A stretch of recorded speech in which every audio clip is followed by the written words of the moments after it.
안녕하세요. 2025년 7월 7일 여러분과 함께 오늘 국내 증시 마감 상황을 좀 자세히 들여다보겠습니다. 지난 금요일에 좀 크게 하락했었는데 오늘은 소폭 반등했거든요. 그 배경, 특히 정부의 추가 경정 예산안 확정 소식이 있었는데 이게 어떤 영향을 미쳤는지 한번 파헤쳐보죠. 자, 그럼 일단 코스피, 코스닥 지수부터 볼까요? 둘 다 소폭 오르긴 했는데 뭐가 좀 이끌었을까요? 네, 역시 가장 큰 건 정부의 그 31.8조 원 규모 추가 경정 예산, 추경안 확정 소식이었어요. 사실 미국 관세 발표 앞두고 좀 불안불안한 마음도 있었잖아요. 근데 이 추경안이 내수 경기를 좀 살리겠구나 하는 기대감. 이게 시장에 더 밀리는 걸 막아주고 상승 동력으로 작용한 거죠. 아, 정부의 추경안 확정. 그게 시장의 바닥을 좀 잡아줬다는 말씀이시군요. 그럼 이 기대감이 구체적으로 어떤 분야의 투자 심리를 좀 끌어올렸을까요? 자료 보니까 정책 수혜주들 움직임이 좀 눈에 띄던데요. 네, 맞아요. 특히 그 민생회복 소비 쿠폰 지급 계획이랑요.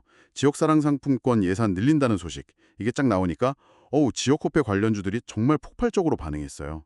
쿠폰 같은 경우는 28% 넘게 올랐고요. 한커미드는 그냥 가격 잠폭, 상한가 플러스 29.96%까지 갔습니다. 와, 상한가까지요? 네, 이게 진짜 흥미로운 게 아직 예산 집행된 것도 아닌데 발표만으로 이렇게 바로 그것도 크게 반응했다는 거.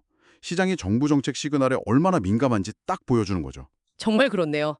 발표만으로도 기대감이 엄청났군요. 네, 근데 여기에 또 한국은행이 스테이블 코인 발행 관련해서 대안을 제시했다. 이런 소식도 더해졌어요. 이건 추경이랑은 좀 다른 얘기지만 다날 플러스 14.64%, 웹캐시 플러스 12.39% 같은 핀테크주들 이런 기업들한테는 미래 성장 가능성을 보여주는 뉴스잖아요. 그러니까 그 소비 쿠폰 같은 추경 수혜 기대감이랑 맞물려서 이중으로 호재가 된 셈이죠. 아, 지역 화폐뿐만 아니라 핀테크 쪽에도 훈풍이 불었군요. 그렇죠. 그리고 또 추경안 통과되면 전반적으로 소비 심리가 좀 살아나지 않겠냐 이런 기대감도 있었고요. 그래서 화장품, 패션, 유통 이런 내수 소비 관련주들도 흐름이 괜찮았습니다. JS 코퍼레이션 플러스 11.11%, 원택 플러스 9.04%, 편의점 관련주인 BGF 리테일 플러스 2.8% 이런 종목들이 좀 올랐어요. 네, 추경안 하나가 지역 화폐, 핀테크, 소비주까지 내수 관련 테마 전반을 좀 들썩이게 만들었네요. 이런 전반적인 흐름 말고 혹시 개별 기업 중에서 좀 특별히 주목할 만한 움직임이 있었을까요? 네. 있었죠. 코스닥 시가총액 1위인 알테오젠. 여기가 오늘 11% 넘게 급등하면서 지수 상승을 좀 이끌었어요. 이건 글로벌 제약사 산도즈랑 바이오시밀러 개발한다는 소식하고 또 2대 주주가 코스피로 이전 상장하라고 요구했다는 소식. 이런 호재들이 같이 터지면서 아주 강한 상승세를 보였습니다. 아, 알테오젠이요. 그러니까 시장 전체 분위기도 물론 중요하지만 역시 개별 기업의 호재가 얼마나 강력한지 보여주는 사례네요. 맞습니다. 개별 모멘텀이 중요하죠. 근데 이렇게 추경 기대감이 특정 섹터를 막 밀어올리긴 했는데 시장 전체가 다 웃은 건 아닌 것 같아요. 그쵸? 삼성전자는 실적 발표 앞두고 오히려 좀 하락했고 2차 전지 쪽도 좀 부진했던 것 같고요. 투자 주체별로 봐도 좀 달랐던 것 같은데요. 네, 정확히 보셨어요. 코스피 시장만 보면 개인 투자자들이 한 1,500억 원 넘게 사들이면서 지수를 방어하려고 애썼죠. 근데 외국인이란 기관은 같이 팔았어요. 그래서 상승폭이 좀 제한됐고요. 아, 코스피는 개인이 사고 외국인 기관이 팔고. 네. 반면에 코스닥은 외국인이 1,300억 원 이상 순매수하면서 지수 상승을 이끌었습니다. 그리고 고객의 탁금, 그러니까 증시 주변 자금은 조금 늘긴 했는데 신용융자 잔고는 오히려 줄었어요. 이걸 보면 전반적으로는 아직 막 적극적으로 투자하기보다는 좀 상황을 지켜보자 이런 관망 심리가 여전히 꽤 강하다는 걸 알 수 있습니다. 그렇군요. 코스피랑 코스닥 수급 상황도 달랐고 전반적으로는 좀 조심스러운 분위기였네요. 자, 그럼 오늘 분석한 내용들을 한번 종합해 볼까요?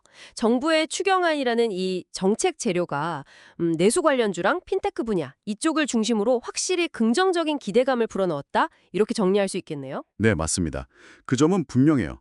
하지만 동시에 미국 관세 문제라든가 또 삼성전자 실적 발표 같은 큰 이벤트들에 대한 경계심, 그리고 코스피 시장에서는 외국인과 기관이 계속 팔고 있다는 점, 이런 건 여전히 부담 요인이었죠. 결국 정책 기대감이 특정 테마를 아주 강하게 끌어올리긴 했지만 시장 전체의 투자 심리가 완전히 회복됐다기보다는 좀 혼재된 그런 장세였다고 볼 수 있겠습니다. 특정 테마는 뜨거웠지만 시장 전체는 아직 좀 미지근한 그런 느낌이군요.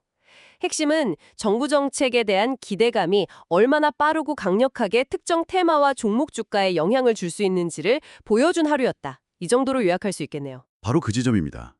그게 오늘 분석에서 여러분이 한번 주목해 보실 만한 부분이에요. 실제로 정책 효과가 나타나기도 전에 그 기대감만으로 주가가 이렇게 크게 움직인다는 사실 말이죠. 이건 여러분께 이런 질문을 던져주는 것 같아요.